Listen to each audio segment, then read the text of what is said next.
So next up, we've got John from Ohio. Ohio! What's up there, John? Hey, how are you?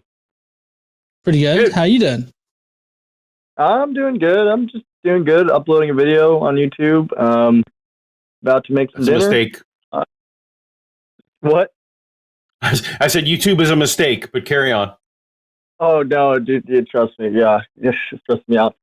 Anyways, so I have a question about well, what I was gonna try and the idea I'm trying to put forward. Like again, like that last caller. I mean, I don't think I believe anything supernatural unless like you're counting like mathematics as like supernatural and things like that. I'm not making an argument around mathematics, but like, yeah, I don't know. I'm actually a former atheist, but anyways, like, so when people talk about personalities or spirits, like I just understand it as like a personality that like you can imagine there's just like an array of different ways of being, and you can invite those ways of being to take control of you, huh? I just said cool. That was all. Sorry.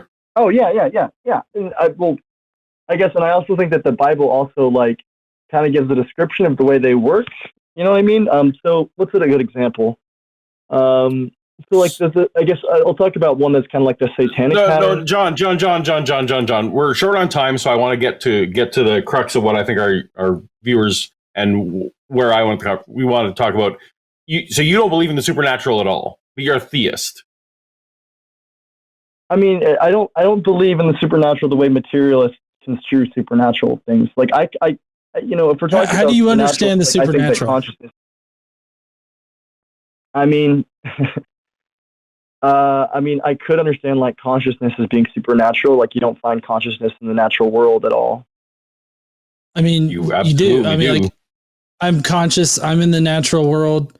My consciousness is in the natural world. Like what's supernatural? What's magical about me talking to you right now? Well, I can't see your consciousness anywhere, and like theoretically, like you just kind of work on the principle of like path of least action, which is just like basically just like gravity. Basically, I mean, you can think about it just like gravity, just like pushing you and slurring you all the words that you need to say. That's just like the next thing. I mean, that's kind of what's involved in like a deterministic framework. Wait. The reason why I can talk is gravity? I'm saying you could think of it that way. As you know, you can imagine like you drop a rock and it just takes the path of least action down. You're just like your body never saying, violates the law. And that John and I are at least methodological naturalists. So yeah, we would accept that all of our the words coming out of my mouth are from neurons firing, which have natural causes why the neurons fired. Yeah, all that stuff. You said that you used to be an atheist and are now a theist. That's what I care about more. So you believe in a God? Go ahead. I specifically, I mean, it's been like a long journey, but like, yeah, I'm trying to be a Christian basically, but yeah, I started believing God. Really, I'd say now the way I'd put it is that like, I kind of learned that like materialism, there's almost like a Planck level when we get to like whatever reality we exist in, with like drama and height and size and everything subjective, and that place is a narrative story place, and that's you can't get into story when you're talking about materialism, which was really nice for me because like I always loved movies and cinema and film, but I didn't know how to connect like, well, how does that relate to me in any way? It's all just like fake, it's not real, but it's like, no, reality is fundamentally a story, and materialism is about setting up the props that are like structuring what that story is. But yeah. What's the thing that made you start believing in a God? I mean, discovering that fact, I guess that understanding. I mean, it was really but you just described that narratives can be meta narratives. Why would we even need a God? Even if I granted your premise that the universe that we know has a meta narrative to it, what gets me to divine being from that? Oh, I would say I would say, okay, if there is a meta narrative, like, well, obviously you can extract that from abstracting many different stories of people. And I guess I think that, like, well, when like a movie has a subjective perspective, I guess, and that in a movie, like, good and bad exist, purpose exists. Let me try again. Let me try again. Yeah. Because I don't think we're getting there. Joseph Campbell illustrated a meta narrative that is common. I assume you're familiar with Joseph Campbell? Yeah, I've never read his stuff, but yeah. But in principle, right, that he analyzed many stories across time and pulled out that, you know what, there's these common elements that seem to resonate with humans generally. That didn't require a god for Joseph Campbell to merely observe commonalities. So you're using meta-narrative in that same Joseph Campbell sense. So help me out, man. Go from that to God. Okay, sorry, I'm walking somewhere quick. I mean, that's actually kind of hard, I guess. I guess for me, like, the thing that honestly, like, I started looking at God as like something that for sure exists in a propositional sense. In like a propositional evolved sense that, like, well, if you have a bunch of like tribes competing, the ones that can perceive the fact that everything that they do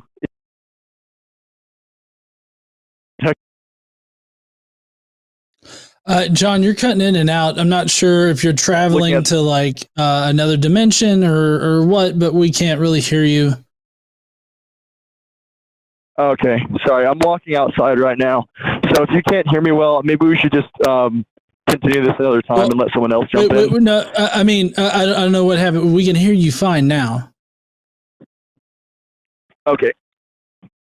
How was that? Better. If you can stand still just for 90 seconds, that'd be great. Sorry. But I guess, yeah, that, like, well, everything, every moment matters infinitely. That they matter to, like, why is that not true? Every moment matters infinitely? I don't even know what that means. Yeah. So, what does that mean, everything you do. I mean, it's like the reverse of what a nihilist says, which I think is equal logical grounding, that everything you do has no meaning. Okay, hold on. Maybe we can recenter this conversation because I don't know how to proceed with that particular statement. Did you say that that you try to be a Christian, or that you believe in the Christian God? Yeah. Okay, you believe in the Christian God. How do you feel about the 10 Commandments? I try my best to follow them. I don't do a good job a lot of the time. Well, I guess my point is do you feel like the 10 Commandments are something that should apply to Christian life today? Yeah. Yeah? Do you treat women in your life as property? No. Okay. God in Exodus 20:17 says that you should. So if you're not treating women as property in your life, and you identify, I'm hoping that you identify that as being a wholly immoral thing to treat women as property, right? What line are you referring to? I don't know Exodus numbers off the top of my head, and honestly, I haven't even read all of Exodus. So Exodus 20:17 is you shall not covet your neighbor's property, and amongst the property is cattle, donkeys, women, and slaves. So that's just a very direct instance of God saying that women are property. There's other verses that I definitely can bring up showing that. My entire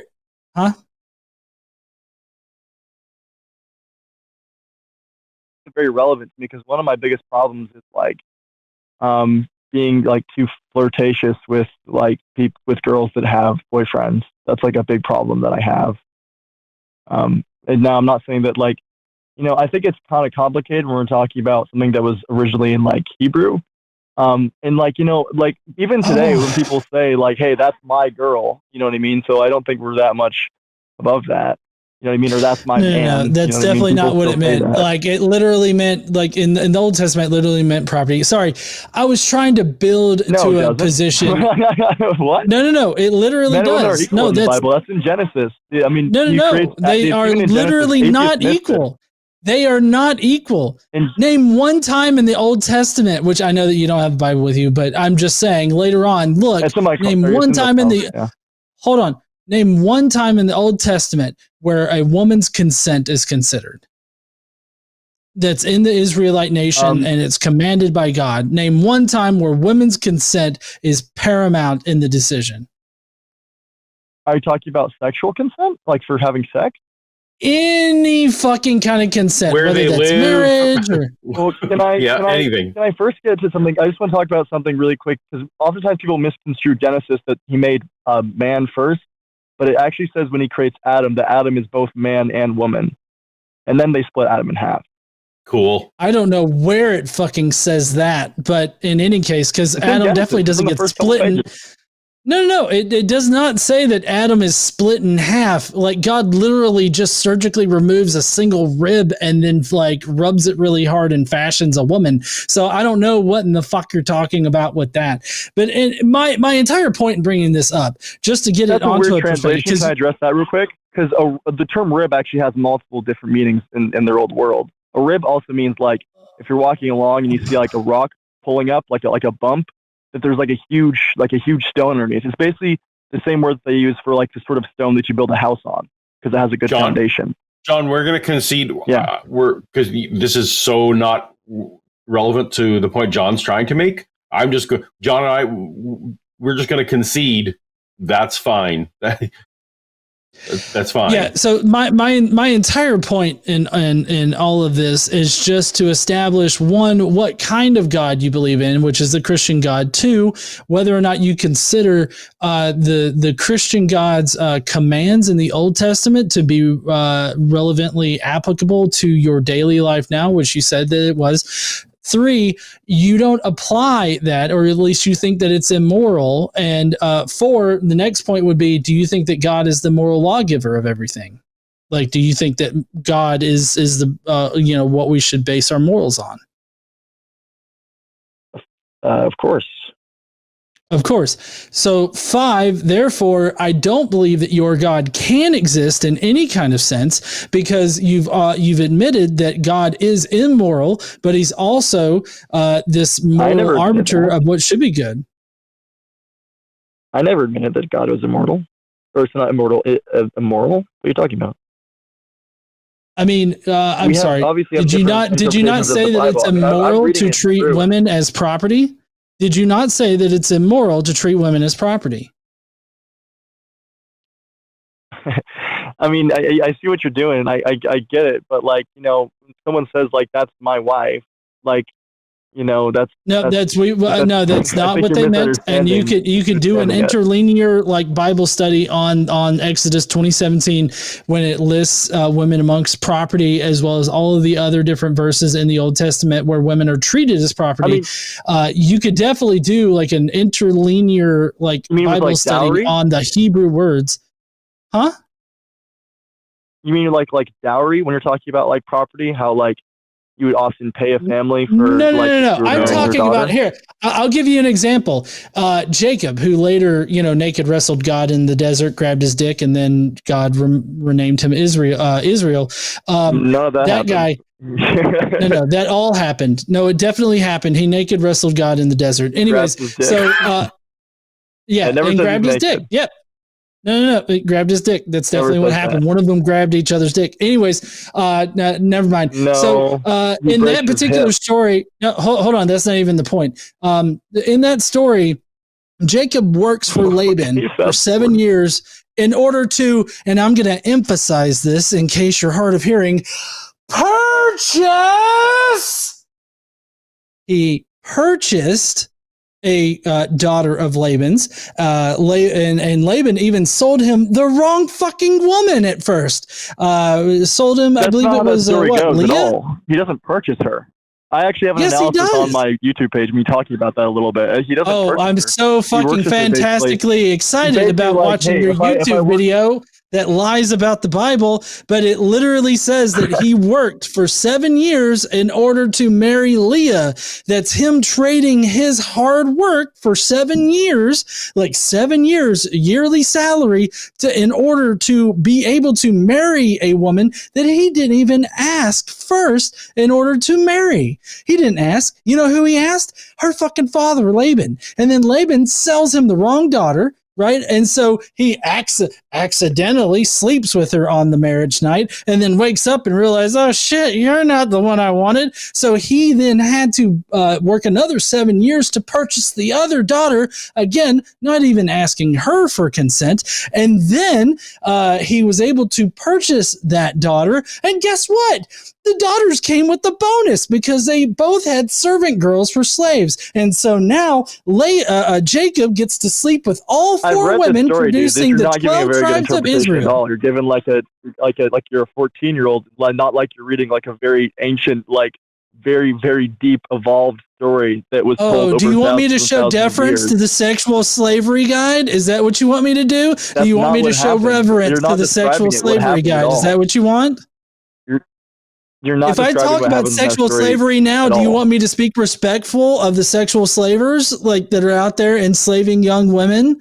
Like, is that what you want me to do? Or do you want me to be a bit brutal about it because they're shitty fucking people? That's not what's happening in the story, actually. And it even says that, I'm forgetting the younger daughter's name, but they even say that she like looked upon him like she likes him. And Laban, that's not even the part I'm focusing on, and the fact that you're not even realizing it is a bit sad. Let me ask you this, point blank. Does Jacob ever go and ask Leah or Rachel, hey, do you want to get married? Does that ever happen? If they say in the book that they do, though. And they say that they love him. Don't. I don't know. Fact check. Paul, do you recall that happening at all in this story that I'm talking about in Genesis? I don't think it happens. But I'm a New Testament They're guy. actually fighting for him once they're married. They're fighting for his love. Like, one of the women is like, well, I'm forgetting which one. I think Lay's the older one, correct?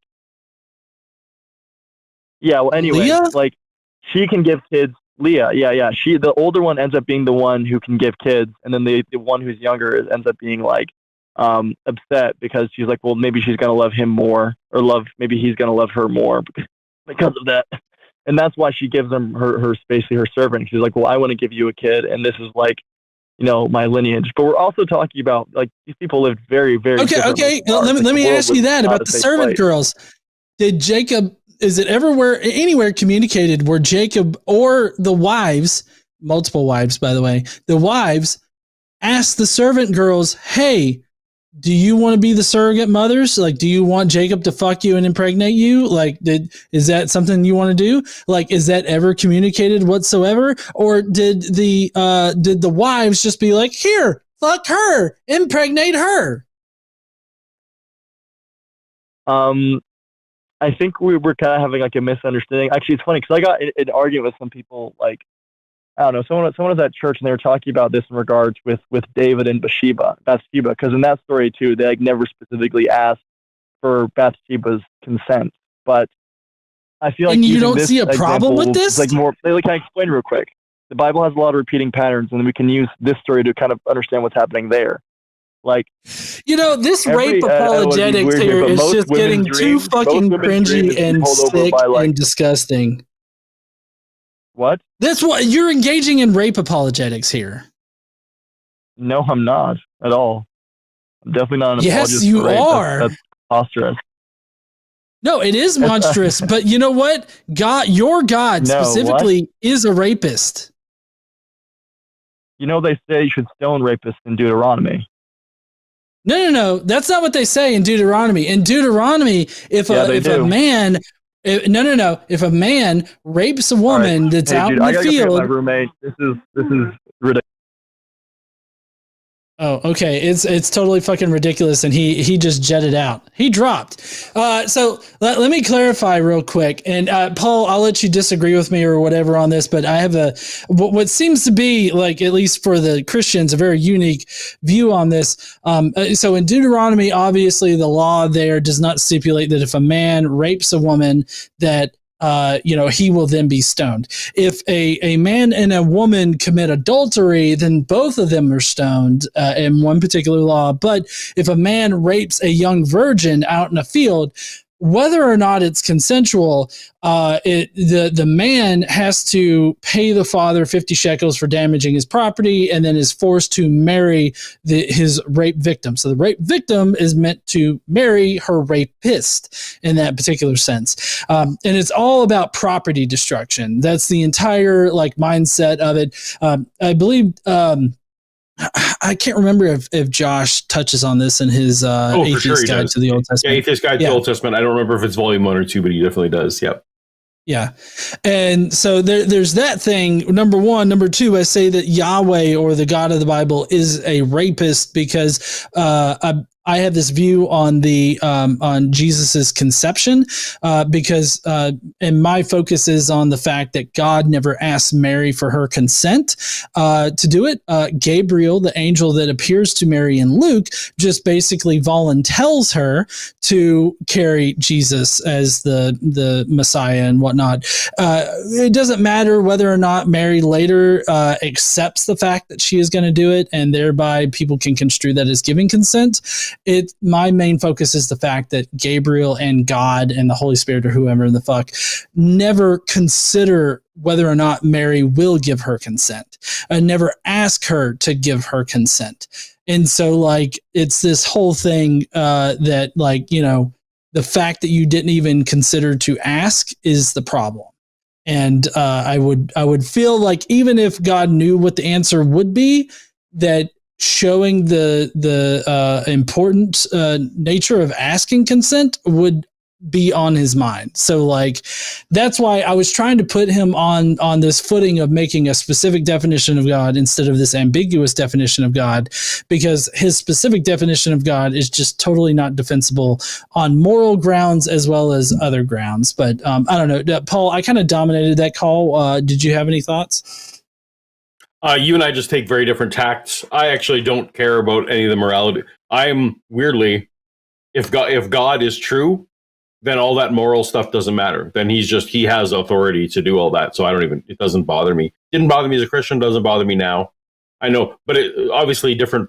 A lot of people, the moral stuff really weighs on their hearts. So obviously it did for John, who was very sensitive about it. So anyway, no worries.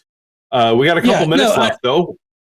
Yeah, and I get that particular position, but I guess I really kind of focus on the whole omnibenevolent sort of aspect of the Christian God. And so I don't know, it really confuses me when those things are allowed, but other things are not. Hey, thanks for watching that clip. Did you know we saw what you were doing when you watched it? We saw all of it. All of it. All of it. All of it. So you're going to want to pay us hush money over at patreon.com/calltheline, where you can buy our silence and watch our patron exclusive podcast.